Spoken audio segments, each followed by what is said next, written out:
जय श्री कृष्णा। कल्याण ज्योतिष में आप सभी का स्वागत है। आज कल्याण ज्योतिष के यूट्यूब माध्यम से मैं 9 ग्रहों में सबसे अंतिम ग्रह केतु के विषय में जानकारी दूंगा। आप हमारे कल्याण ज्योतिष यूट्यूब पर 9 ग्रहों के बारे में जानकारी प्राप्त करते आ रहे हैं। आज केतु के विषय में हम आपको जानकारी, बड़े महत्वपूर्ण जानकारी देंगे कि केतु हमारे जो 9 ग्रह हैं उसमें कितने महत्वपूर्ण रखते हैं। तो सबसे पहले बता दें केतु है क्या। तो राहु का ही दूसरा धड़ जो केतु है, समुद्र मंथन के समय जो है केतु के मोहिनी रूप धारण किए विष्णु भगवान के द्वारा छल से अमृत पी लेने से उनके दो सिर को जो धड़ अलग कर दिया गया और सिर अलग और उनके शरीर अलग दो भाग में बट गए, लेकिन दोनों शरीर जीवित हो गए। तो उस समय से जो है राहु और केतु के 2 ग्रह हो गए और ये राहु का ही दूसरा रूप जो केतु है। तो केतु जो है एक पाप ग्रह है, इसे छाया ग्रह भी कहते हैं। और केतु के जो गुण दोष होते हैं मंगल के समान होते हैं। तो केतु हमारे जन्म कुंडली में बड़े महत्वपूर्ण रखते हैं। किसी भी व्यक्ति के जन्म कुंडली में अगर केतु अनुकूल नहीं है तो उसकी दशा में जो है, इसकी दशा जो है विषुंतरी दशा 7 साल की होती है। और एक राशि में केतु जो है 18 महीना तक रहते हैं। हालांकि राहु की तरह ही इनकी भी 1.5 साल होती है और राहु की तरह ही इनकी भी केतु की जो कला होती है 3 काला और 11 बिकला होती है। इनकी जो गति होती है 3 काला और 11 बिकला की होती है। तो राहु के समान ही केतु का जो है ये दैनिक गति होती है।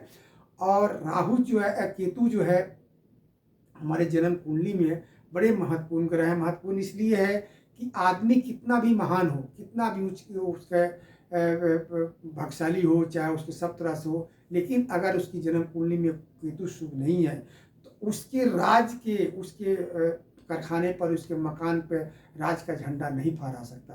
तो केतु जो है हमारे जन्म कुंडली में बड़े महत्वपूर्ण रखते हैं।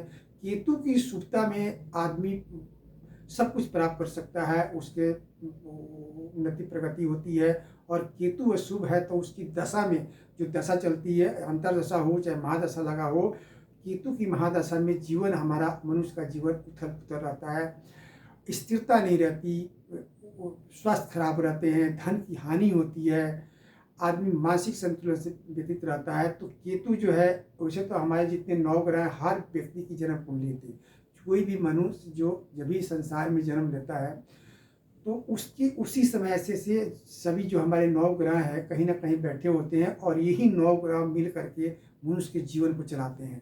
उसके जीवन में शुभ अशुभ फल देते हैं। एक कोलू के एक जैसे तेल निकालते हैं, मशीन में कोलू में रख करके हम जैसे तेल निकालते हैं, उसी तरह ये 9 ग्रह जो है मनुष्य के जीवन को पेरते, कोलू की तरह पेरते रहते हैं हमेशा। भले आपकी जन्म कुंडली नहीं बनी हो, लेकिन जब भी कोई संसार में जीव प्राणी जब भी जन्म लेता है उसी समय की उसकी जन्म कुंडली तैयार हो जाती है। और हर ग्रह अपने अपने जगह के समय के अनुसार अपने अपने स्थान को पकड़ लेते हैं और वही ग्रह जो है मनुष्य को दुख सुख के संकट से जीवन पर्यंत जो है, जब तक उसकी मृत्यु नहीं हो जाती तब तक चलाते रहते हैं। तो उसी 9 ग्रहों में केतु जो है इतने महत्वपूर्ण ग्रह है।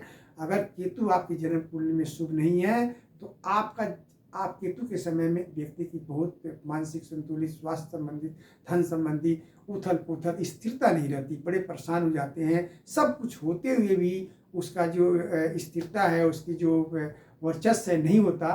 तो केतु हमारे जन्म कुंडली में बड़े महत्वपूर्ण रखते हैं। और इनके जो मित्र ग्रह होते हैं, इनके मित्र ग्रह बुध, शुक्र और शनि इनके मित्र होते हैं। और मंगल, चंद्रमा और रवि, सूर्य जो है इनके शत्रु कहलाते हैं। बृहस्पति जो है इनके समग्रह कहलाते हैं। तो केतु के विषय में बड़े महत्वपूर्ण जानकारी आज मैं दे रहा हूँ आप लोगों को। और ये हमारा 9 ग्रहों का अंतिम ग्रह है।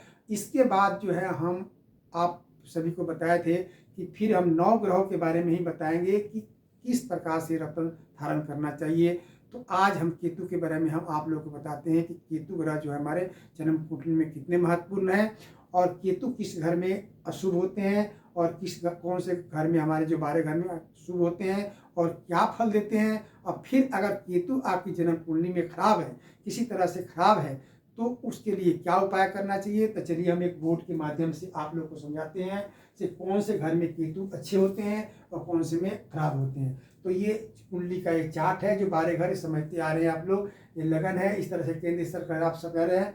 तो केतु अगर इस लगन में बैठे हुए हैं और किसी तरह से खराब है, केतु जो है मिथुन राशि में जो है नीच का होते हैं और धनु राशि में उच्च के होते हैं। और केतु जो है किसी मत विद्वान के अनुसार जो है वृषभ राशि में जो है नीच के होते हैं और वृश्चिक राशि में उच्च के होते हैं। तो केतु के साथ जो ये मतभेद है, तो अगर मान लिया कि केतु आपको यहाँ पर बैठे हुए हैं और नीच के बैठे हुए हैं, मिथुन राशि में बैठे हुए हैं, तो लिखा हुआ आलपाव, तो शारीरिक संबंध उसे जो हमारे पूर्ण आयु कहा जाता है, जितना संसार में आया है उतनी आयु वो नहीं भोग पाता, उसमें कमी आती है। उसी तरह अगर धन भाव में केतु बैठे हुए हैं, अगर मजबूत स्थिति में, केतु के खास गुण है, केतु किसी ग्रह के साथ बैठे हो और वो ग्रह जो है उस घर में स्वराशि में बैठा हो, जैसे मान लें कि धन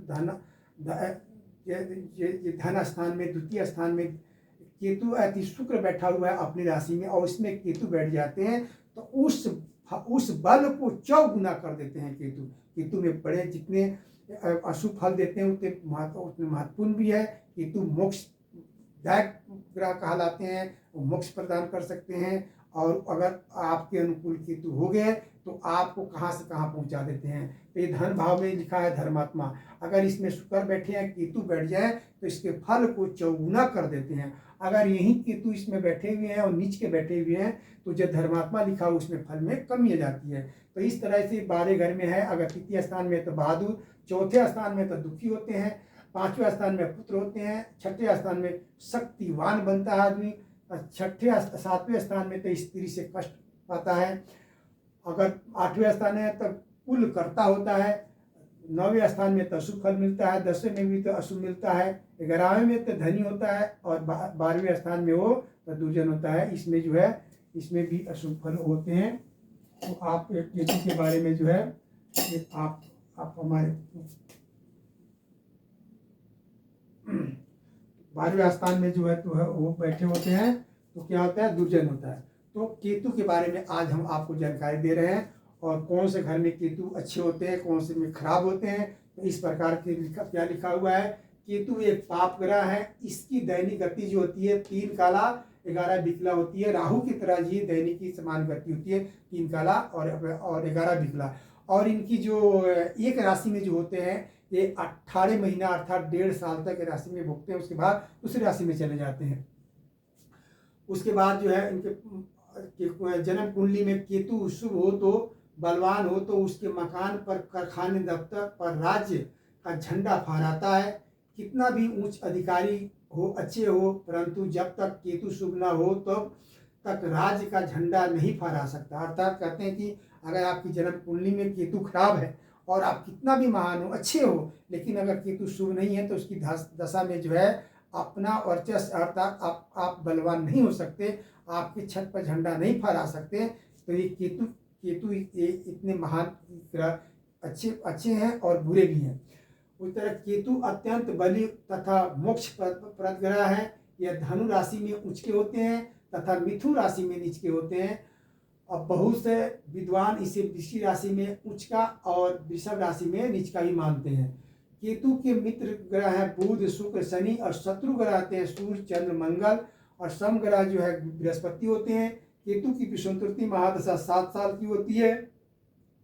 केतु के गुण दोष मंगल के समान होते हैं। केतु किसी भी स्वराशि ग्रह के साथ हो तो वह उसके राशि के बल को चौगुना कर देते हैं। केतु अपनी स्थान से, हर ग्रह 7वीं दृष्टि से देखता है, केतु भी अपने स्थान से 7वीं दृष्टि से देखता है, 5-9 को भी देखता है। तो राहु की तरह जो है इनकी भी दृष्टि होती है। और केतु के जो नक्षत्र होते हैं, अपने जो केतु की संधि दशा अश्वनी, माघा और मूल इनके नक्षत्र होते हैं। तो केतु के बारे में हम आज आपको जानकारी दे रहे हैं, और अगले हम वीडियो में आपको बताएंगे अगर केतु किसी घर में खराब है तो उस घर के अनुसार क्या उपाय करना चाहिए। तो आप लोग हमारे कल्याण ज्योतिष यूट्यूब पर ये जानकारी दे रहे हैं। अगर अच्छी लगे, जानकारी हो तो इसको लाइक कीजिए। आप हमसे बने रहिए। अगले वीडियो के लिए सभी का बहुत बहुत धन्यवाद। जय श्री कृष्णा, राधे राधे।